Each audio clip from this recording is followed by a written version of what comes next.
maire yooyu di jaay ndugg ci marché yi. saam fii jaxuto yeex saam fii carotte yi. léegi li nga xamante ñoom def nañ ko ci seen une tey waa Walf Quotidien.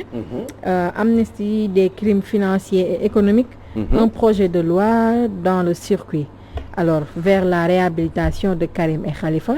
ak aussi comment Macky compte sauver son clan. Alors un projet de loi c'est vrai que je ne l'ai pas lu. Un projet de loi lan la ñu wax.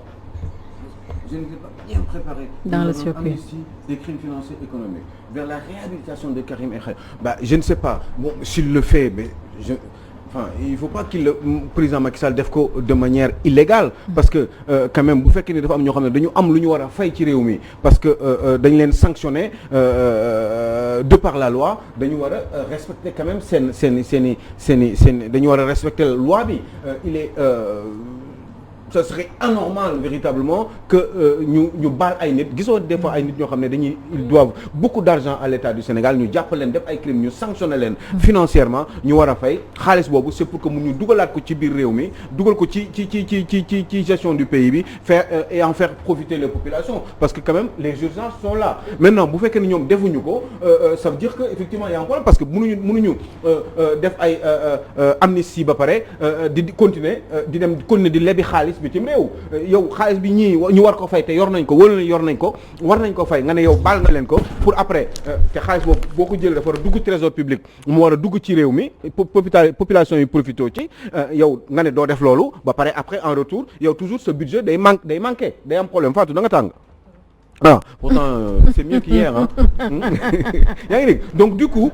c'est quand même pas évident parce que yow ñii dañ la ameel xaalis dañu ameel nguur gi xaalis amal réew mi xaalis ñu sanctionné leen ñu war a fay nga ne yéen amnistie ñi leen boo leen di amnistier mais ok c'est bien faites-le mais après bu fekkee ne da ngeen nar a en retour dem di lebi xaalis bitim réew pour compléter seen budget parce que xam ngeen budget Sénégal c'est du doy mukk des fois day tourner autour de 4000 à 4500 milliards la ñuy projeté mais finalement du ñu mën a sax dajale 2000 milliards à 2500 milliards duñ ko day li si des dañ koy jéem a demander fii ay aide au développement xam nga wala lépp xaalis bitim réew et cetera yooyu yëpp dajale ko pour mën a à peu près compléter seen budget essayer d'assurer la gestion de leur politique kooku day xaw a metti donc nit ñi bu ñu la ameelee xaalis Sénégal bu fekkee dafa am ñoo xam ne dañu fi ameel xaalis ay nit wala dañu def ay crimes ñu war leen sanctionner ñu war a fay alal je pense que ni dañu war a insister à ce niveau là Thioro Maxu Mandela population bi ci boppam ñoom it di xalaat que ay règlement de compte la absolument que ay règlement de compte moo ci am ak nu ñu koy waxee ci jëfinu politique waaw bëgg a làq sa morom pour mën a feeñ moo tax sénégalais seen xel yi di dem foofu bu fekkee da ngaa taxaw ne kii ka dama koy topp dama koy dugal ci kaso parce que dafa yore Sénégal ay milliards wala dafa yore Sénégal ay millions nga toog ba ci yàgg nga génne kooku muy taxawal après mi ngi dox soxlaam et tout wala sax nga jël ko làq ko fenn comme ni ñu ko defee ni ñu ko gisee nii ci nguur gi toppaatoo ko ndax xaalis boobu nga xam ne moo taxoon tey jii nga téye ko donc ñu tam dafa am suñu xel foo xam ne nii fa lay dem te ñu ngi jóg comme ni nga ko waxee di lebi ci xaalis ndax parce que Sénégal dafa soxla xaalis boobu te lu toll ci ay milliards bu ñu ko amoon tey jii mën a faj soxla donc non mais c'est pas et puis bon à la limite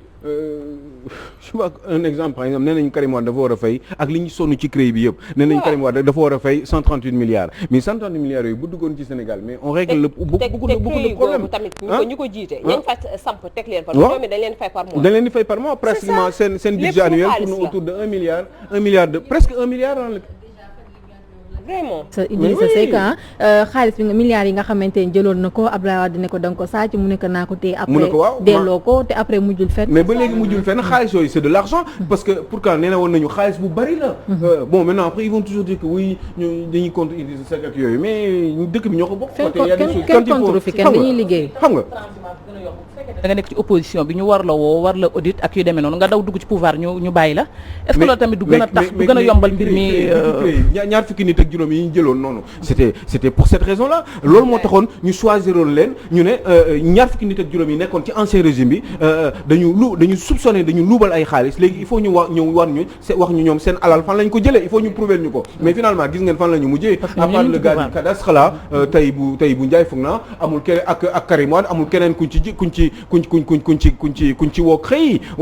amul suite en tout cas gis nga ñoom Oumar Sarr finalement ci nguur gi sax lañ leen yóbbu dugal leen ko ay ñoom awa Koudou Ndiaye bu nekk Ndar il s'est rapproché de Mansour Faye et puis tout s'est calmé ñu jox ko fi benn agence mi ngi tranquillement dans son petit coin de point E et puis tranquille mi ngi dundam xam nga aussi yi injustice yi bon en même temps lii nii ngeen def lii ba pare Sénégal yi di ko gis xale yi am 20 ans 25 ans gis ko ba pare bon mënuñu si dara mënuñu am na ñoo xam ne mënuñu def ay agression mënuñu def dara ñu ne léegi j'en ai marre je suis fatigué sama yaay dina ma dajaleel am na bi ñu koy takk am na benn or bu benn ceenu or bu mu amoon ceen boobu léegi am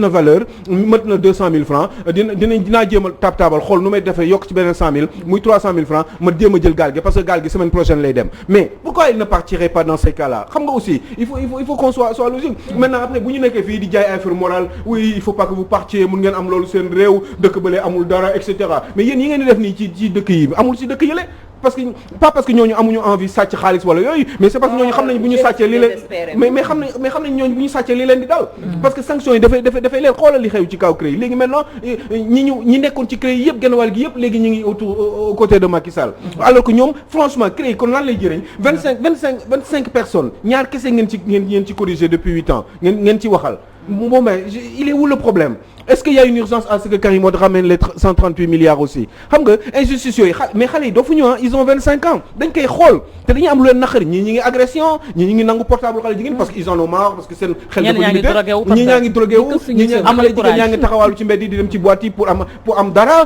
parce que il faut ñu yóbbul seen yaay parce que seen loyer il faut ñu fay ko parce que il faut ñu dund parce que il faut ñu lekk parce que il faut ñu solu normal xaw a correct xaw a jekk tuuti amuñu liggéey amuñu dara c'est injuste wala ñu wut ay jëkkëru tubaab non tout ça crée un problème dans un pays qui est indépendant depuis 60 ans boo xam ne ces hommes politiques sont des milliardaires et des multimillionnaires donc je crois que il faut essayer de réfléchir sur des solutions de justice mais surtout de justice la justice humaine parce que fii àdduna kese la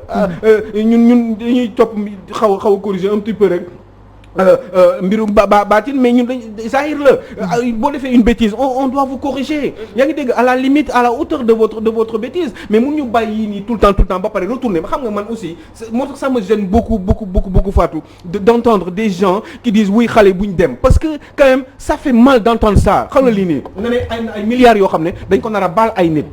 ay nit yu am xaalis quoi yoo xam ne am nañ xaalis jël nañ seen i kër yi bitim réew am ay oto am ay machin am ay ñeenti berline te ay homme politique la ñu doguma la mais boo xoolee côté justice tamit xale yi nga xam ne ay benn xar la ñuy sàcc affaire mais oui xale yu ndaw yooyu donc en instance de jugement la ñuy nekk mais ñu ngi fii dañuy coupé en prison pour des bon mën nañ ne ay broutilles yu ndaw la alors que des gens derrière volent des milliards tu te rends compte injustice boobu te dara du si nekk na lu ñu métti te wala maa dee ñuy defalee ay Sénégal pays en voie de développement mais pays pauvre la nag dëgg alors source a la ñuy daal di jàll rapidement Sopulo ñu def ci seen une ki nga xamante ne moo di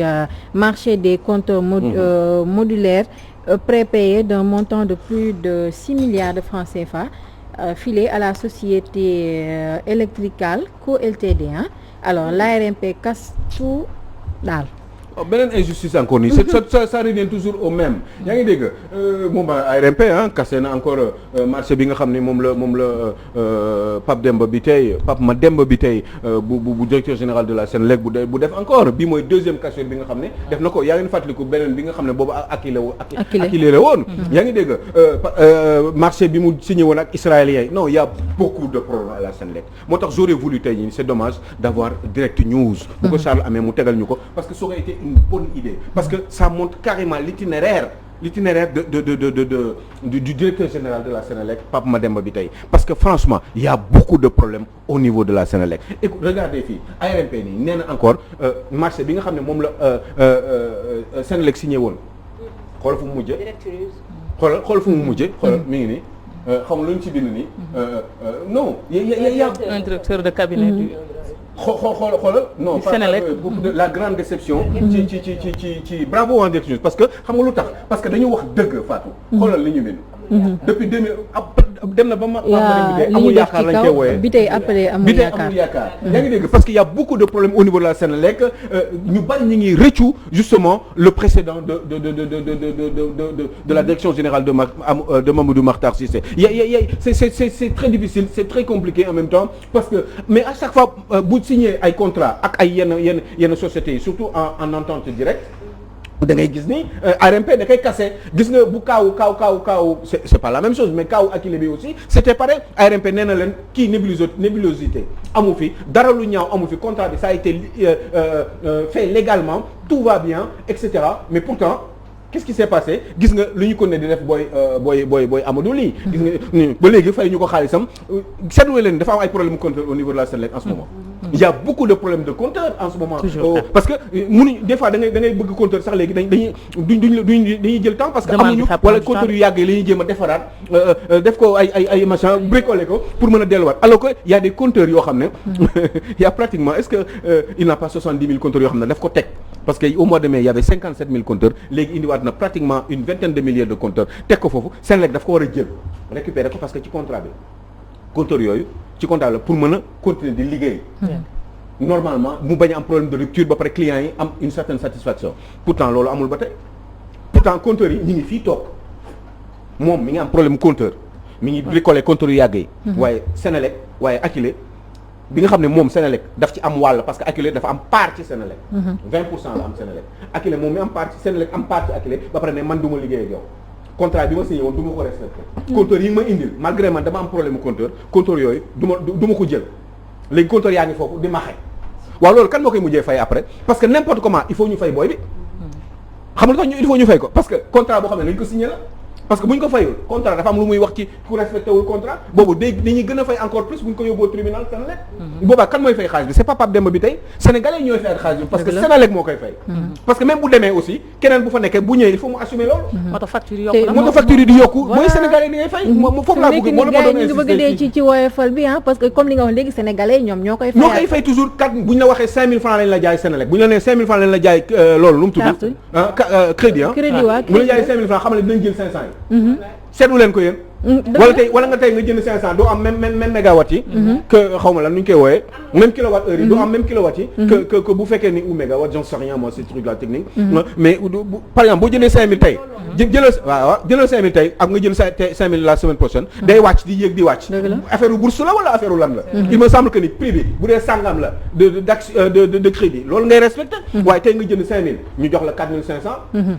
suba nga jënd 5000 jox la 4300 ginnaaw suba ñu jox la 4900 dañuy wàcc di yéeg loolu mooy xeetu sàcc bi parce que tout simplement il faut qu'il se rattrape wuti xaalis moo tax ma doon remercier et content parce que man lu baax dama ko bëgg moo tax ma doon remercier Direct News ba ne la grande déception parce que les populations sont déçues la majeure partie des employés de la Sénélec sont déçus par Pape Samba comme Pape Demba bi tey parce que Pape Samba sama xarit la mooy avocat bi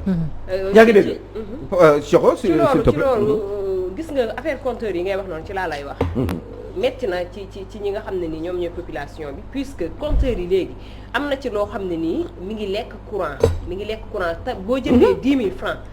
léegi du la amalati 2 jours non am 2 jours yoo xam ne nii 5 000 francs ba da nga ko doon jënd journée bi pour nga taal sa clim taal sa leneen ak leneen léegi 10 000 francs ma ne boo ko jëndee journée bi day gaaw a jeex parce que compteur yi la léegi nag il suffit man gis naa ko xam ne il suffit mu toog 2 mois yoo xam ne mi ngi woote pour compteur dem ñu ne ko carrément compteur am na mais compteur dañ ko réserver pour XXL waaw fexe na ba am compteur te bul xalaat nu ko amee. non parce que bari ci seen bopp ñoom ñu koy liggéeyee instant bi ñu ci laxas jaan. dëgg la bien sûr ñu ci laxas jaan et c'est ça qui xam nga man xam nga la moo metti mooy compteur u Akilee yi nga xam ne ñu ngi ko exposé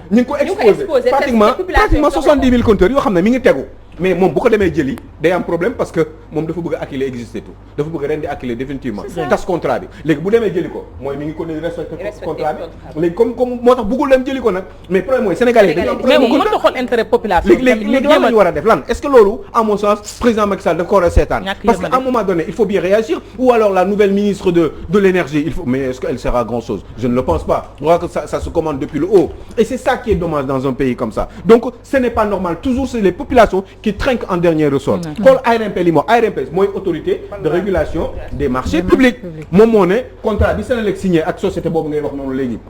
à 6 milliards contrat boobu dañ ko rejeté mais c'est tout le temps comme ça et pourtant ce monsieur est toujours là ñi ngi koy seetaan toujours kenn waxul dara est-ce que population bi dafa war a continuer di trinquer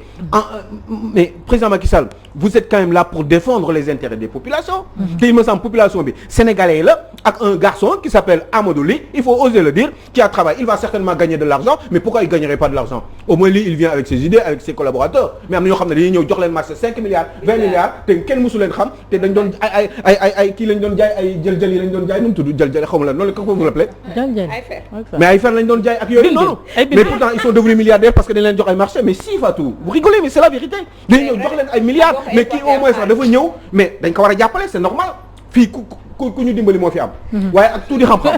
xale bi dafa ñëw indi xam-xamam liggéey mais dañ ko war a jàppale parce que d'abord sénégalais la bu doon yow man dama lay jàppale xar yi par force bu fekk mu wóor ma ni yow am nga kattan am nga xam-xam mën nga am nga expérience àdduna mais nga mën sa liggéey mais man lu tax ma koy jox tubaab pourtant israéliens yi la ñu dem jël regardez 1 milliard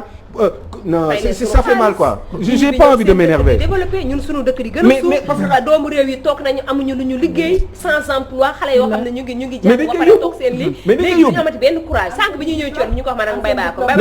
ñu wax ne jàng amatul njariñ parce que lii lépp moo koy may jàng amatul njariñ fii ci Sénégal nga jàng ak nga bañ a jàng lépp xanaa sa xam-xam ngay desee mais jàng taxatul kenn tekk tey taxatul kenn liggéey ci li koy waxee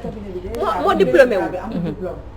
boobam déjà bu dee moom amul diplôme donc xale yi toog ak seen diplôme ñoom mais attention nee na Mamour Saleh am na fu ñu koy wax ci journal bi nee na am na diplôme nee na am na une maîtrise à la fac de Nanterre man aussi tugal la magee je connais bien nee na am na une maîtrise d'économie à la fac de Nanterre man maa ko dégg mu wax ko ci benn rajo ci de la place non rajo matin sax RFM pas RFM matin grand jury Babacar je pense que mi ngi nii sax ci Vox Populi d'ailleurs moo ñu permettre ñu def ci transition ça chauffe au palais Mame Mbaye Niang fusille Mahmoud Saleh alors on ne peut pas cacher ses diplômes si j'étais autant en cause je n'accepterais pas de faire subir ça à mon patron donc Mahmoud Saleh daal gars yi ne nañ amul ay diplôme ñu jël ko def ko chef de cabinet. non même pas chef de cabinet directeur de cabinet. directeur de cabinet voilà. mais ba pare xam nga lu tax moom nee na man maa ko dégg mu wax keneen waxu ko keneen bindu ko maa ko dégg mu ne moom am na maîtrise d'économie à l'université à la fac de Nanterre. dans le 92 dans les Hauts-de-Seine mais il suffit juste de le sortir. Vous savez, monsieur Saleh, moi je suis diplômé en gestion de patrimoine à l'UT de Grenoble. Eh ben je suis diplômé en droit des successions à l'UT de Lyon, Lyon 2, 3, je sais plus. léegi bu subaa nga lundi sax laay wax nga photocopier ma à la Sorbonne mais diplôme yi lundi nga photocopier ma ko indi ma ko ci plateau bi inchallah ñu xool ko. mais des fois da ngay cliquer jarul sori. da ngay cliquer. waaw d'accord après nga jox ma lien ma cliquer xool sa diplôme inchallah. vous verrez bien Sow Poulo ñu ngi lay jaajëfal am nga diplôme waroon nañu wax ci affaire waroon nañu wax ci affaire Kara sécurité mais waxtu bi daf ñoo dob Sow Poulo te il faut ñu jàll ci la toile ak itam leneen ñu ngi lay jaajëfal bu baax a baax jox la rendez-vous lundi inchallah ñu léegi dem ci rubrique la toile